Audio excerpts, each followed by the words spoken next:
introduce you to Matt Baxter, who's the CEO of Australia. And under his leadership, I've written this out because I needed to. Under his leadership, they've been named in the BRW Best Places to Work list. They've been awarded the Media Agency of the Year for 2 successive years. And they were recently named Global Media Agency of the Year in Rome, Italy. So, welcome, Matt. Thanks for coming.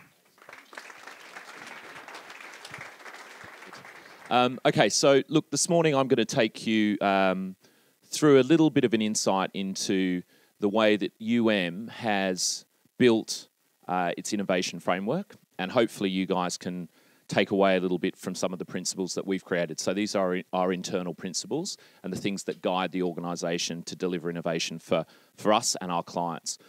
We've got a pretty demanding client base. So amongst our clients, we've got Coca-Cola, we've got Lego, we've got Coles. So some really big advertisers that expect a lot from their marketing investment and expect us to be able to help work alongside and partner with them to deliver innovation in the marketplace on an ongoing basis. Before we get into that, though, I thought it was probably just worth talking to you a little bit about what we believe in our business innovation really is. And it will differ, I guess, and calibrate differently depending on the category and the business that you operate. But for us, really, innovation is 2 things. It's new ways to do old things, and finding new ways to do old things generally for us drives efficiency. So a good example might be that something that currently is done manually by a human being could potentially be done in a new way by a computer. Therefore, there's an efficiency gain for the business as a result of that innovation. The next thing, the other stream, if you like, of innovation that we really focus on is new ways to do new things. So this is generally a growth play for us. So this is stuff that is completely new and hopefully is going to grow our business or grow the commercial outcomes for the company. So they're the 2 streams that we primarily focus on. The ones on the left, we generally work internally on. The ones on the right, we generally work with clients on. So that's a little bit of info on that. So firstly, these are the 7 principles, right? This is a very subjective topic. So these 7 principles work for us. They might not work for you. Take away from this presentation what you will. Ignore the rest if it makes no sense to you. The first thing that we have as a guiding principle is what we call signposting. So in order for an organisation to take something seriously, it needs to be signposted within the organisation structurally.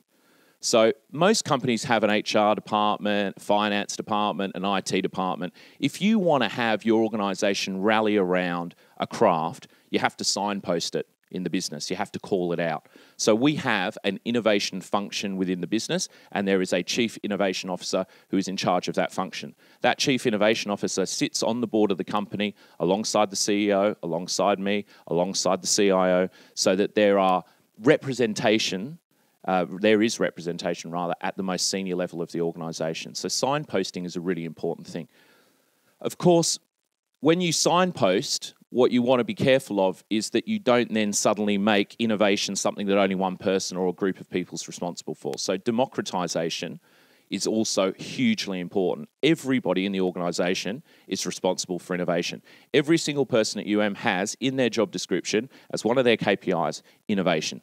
Every single person, including the receptionist, including the person that's the office runner, including the person that's a graduate just joining the business. Everybody is on the hook for it. And they're on the hook for it for one simple reason, to the point that all the other speakers made this morning. Innovation comes from everywhere. Innovation isn't self-selective. It can bubble out of any individual at any time. So actually making everybody responsible for it, you'd be surprised some of the genius that comes out of people that are kind of not affected or their minds shaped by some of the conventional thinking that exists in business. Sometimes it's the fresh grad coming out who kind of looks at a process that you've been doing for years and goes, this is bloody ridiculous. Why do we do this? We could do it in a far simpler, more efficient way. The next thing is start small and grow muscle. So like going to the gym, I'm not a good example. Like going to the gym, you don't go and bench press 150 kilos on your first outing. You're gonna get into trouble doing that. You have to build up to getting that strength and getting that muscle operating at its maximum efficiency. So for us, starting small, getting the organisation confident that it can innovate, and then growing from there is really, really important. Don't go for the big things too quickly and too early.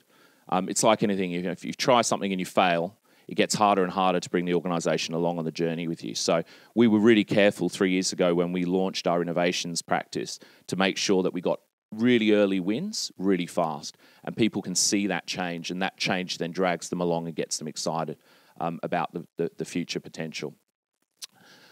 This is a really important one. Be patient, right? If you innovate to have an impact in your current quarter or your next quarter, you're going to get disappointed.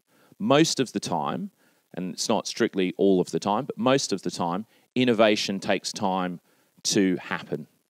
And patience is a really critical organisational trait to be successful in this area. There's a reason why private companies that aren't on the stock exchange often have more success in this space than others, because the stock exchange mentality is manage your business quarter to quarter, and shareholders expect to see an immediate return on their investment. And private businesses often have the freedom to be able to look longer term and have horizons that aren't necessarily a quarter or next quarter, but 36 months, 48 months. And, I'll give you an example. A campaign that we ran for a client that was a really, really successful campaign that actually just recently won at the Rome Awards that we were talking about, which actually won Global Media Campaign of the Year, which was for the federal government. That campaign took 2 years to build. So we started the campaign development in late 2011, and we launched it out into market in 2013. So 2 years of campaign development just to get the idea happening. So patience is a really important trait. This is probably the most important point I can leave you with, for us anyway, in our business, which is fail and celebrate. Don't fail and get over it. Don't fail and kind of curl up in the fetal position underneath your desk and cry. Fail, and when the organisation fails, actually celebrate your failure. One of the things that Australia is terrible at when you compare us to the US is Australians have got a very kind of, we don't take to failing well. Just look at sport, right? The minute a sportsman doesn't start performing or a sportswoman doesn't start performing, we all sledge them, they're crap, get them off. We're not a tolerant society when it comes to failure. The Americans are much better at this. The Americans can pick themselves up after being knocked down and have this optimism that is just almost kind of seems like, they're almost mental, that they're so optimistic. You kind of go, you failed, why wouldn't you be really upset about that? And they're like, oh, we'll do it again, it'll be great. So, failure is the cost of innovation. You will always fail at something when you're innovating. And, Roger talked about this. There are those little mini steps, and you'll have attempts to try and fix things, and you won't succeed, and you have to go back and try again, and then you won't succeed. The thing about failure that's so amazing is you always remember your failures. I certainly remember my failures. And it's that learning that you want to celebrate. So we throw failure parties. Okay, so we run a internal event that we call the Cans Badvertising, which is the worst stuff that was ever done, and we have a RIP kind of rest in peace list of ideas that we think were fantastic that clients killed. That we kind of we go through like a post-mortem at meetings and go, wow, wasn't this a crazy idea? And it never got off the ground, but we kind of celebrate the fact that this crazy idea that probably was never going to get off the ground, that no client was ever going to fund, actually was killed, and we learn from that experience as an organisation. This point is, I think, a really important point. Never, ever bet more than you can afford to lose on innovation. And this goes, unless your back is to the wall. Apple's back was to the wall in the early 2000s. They were about to be bankrupt. They were running at a loss. Jobs came back in as the messiah. They had nothing to lose.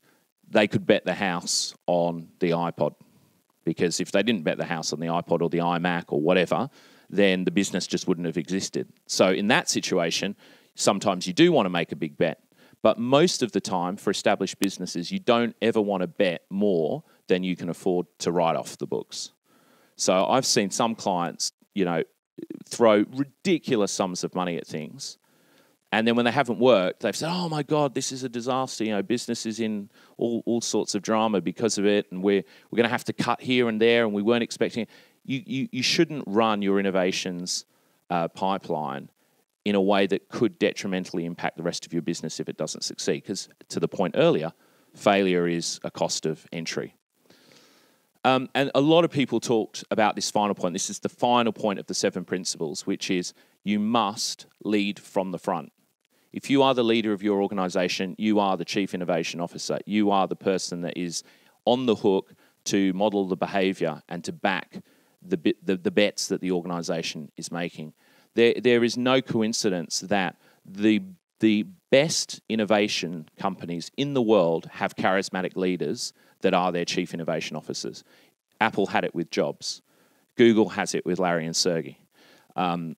Virgin has it with Richard Branson. These companies are led by people who genuinely embrace the culture of innovation themselves, and they set the tone for the organization. And the point about failure, I think the important point about that is these guys give those people in their organizations permission to fail, except for Jobs. He didn't. But most of the time, these guys are the guys that set the course, allow the organization to embrace the culture of innovation and really back it throughout the entire company. So, guys, that's my 7 principles. Thank you for listening, and enjoy the rest of the morning. Thank you.